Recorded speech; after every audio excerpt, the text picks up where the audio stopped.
මේ වෙනකොට ඉරාන ඊශ්‍රායල යුද්ධය දිනෙන් දින උග්‍ර වෙමින් පවතිනවා. ලෝක බලවතෙක් වන ඇමරිකාවත් ඉරාන ඊශ්‍රායල යුද්ධය සඳහා මැදිහත් වෙලා තියෙනවා. ඉතින් මේ තත්ත්වය හමුවේ ලෝකයේ සෙසු රටවල්ද පාර්ශවකරුවන් ලෙස යුද්ධයට සම්බන්ධ වූහොත් එම තත්ත්වය තෙවන ලෝක යුද්ධයක් දක්වා වර්ධනය වීමට බොහෝ ඉඩකඩක් පවතිනවා. සමහර පිරිස් විශ්වාස කරන්නේ තුන්වැනි ලෝක යුද්ධය ඊට පෙර පැවති ලෝක යුද්ධවලට වඩා විශාල සහ විනාශකාරී වනු ඇති බවයි. ඉතින් අද අපි කියන්න යන්නේ තුන්වැනි ලෝක යුද්ධයක් ඇති වුණොත් ආරක්ෂා වෙලා ඉන්න පුළුවන් රටවල් 4ක් පිළිබඳවයි. අංක 4 අයිස්ලන්තය. අයිස්ලන්තය කියන්නේ ඇට්ලාන්ටික් සාගරයේ මැද පිහිටා තියෙන රටක්. අයිස්ලන්තයට හමුදාවක් නැති අතරම ඒ රටට සතුරන් ඇත්තෙත් නැහැ. ඇට්ලාන්ටික් සාගරයේ මැද පිහිටා තියෙන මේ අයිස්ලන්තය ලෝකයේ අනෙක් රටවල් වලට දුරස්ව පිහිටා තියෙනවා. ඉතින් තුන්වෙනි ලෝක යුද්ධයක් ඇති වුණොත් එහි බලපෑම අයිස්ලන්තයට නොදැනෙන්නට බොහෝ ඉඩකඩ තිබෙනවා.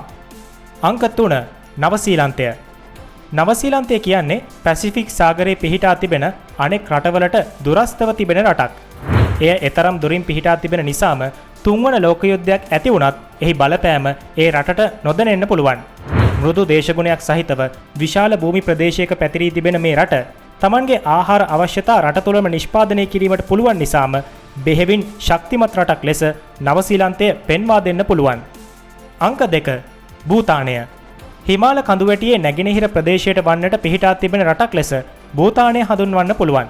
ඉතිහාසයේ පුරාවටම භූතානයට එල්ල වූ සතුරු ආක්‍රමණ වළක්වා ගැනීමට මේ හිම සහිත කඳුකර භූමි ප්‍රදේශය උපකාරී වෙලා තියෙනවා.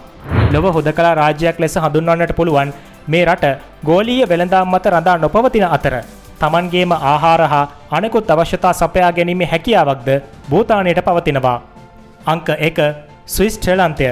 ඉහත සඳහන් කළ සියල්ලටම වඩා ආරක්ෂිතම රට වන්නේ ස්විට්සර්ලන්තයයි. යුරෝපයේ ඇති ඇල්ප්ස් කඳුපන්තියෙන් ස්වභාවිකව ආරක්ෂාවක් ස්විට්සර්ලන්තයට ලැබෙනවා. රටට ඇතුළු වෙන්නට උත්සාහ කරන ඕනෑම සතුරු හමුදාවකට මේ රටේ දැවැන්ත ස්වභාවික බාධකවලට මුහුණ දීමට සිදු වෙනවා. ඒ වගේම ස්විට්සර්ලන්තයේ කඳුකරය තුල බංකර්, උමම් මාර්ග සහ ආයුධ ගබඩා වලින් සමන්විත දැවැන්ත ආරක්ෂක පද්ධතියක් ගොඩනගා තිබෙනවා.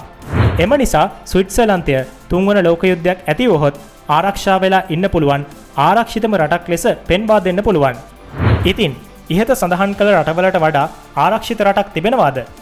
ඔයාට හිතන දේ පහලින් කමෙන්ට් කරන් යන්නත් අමතක කරන්න එපා.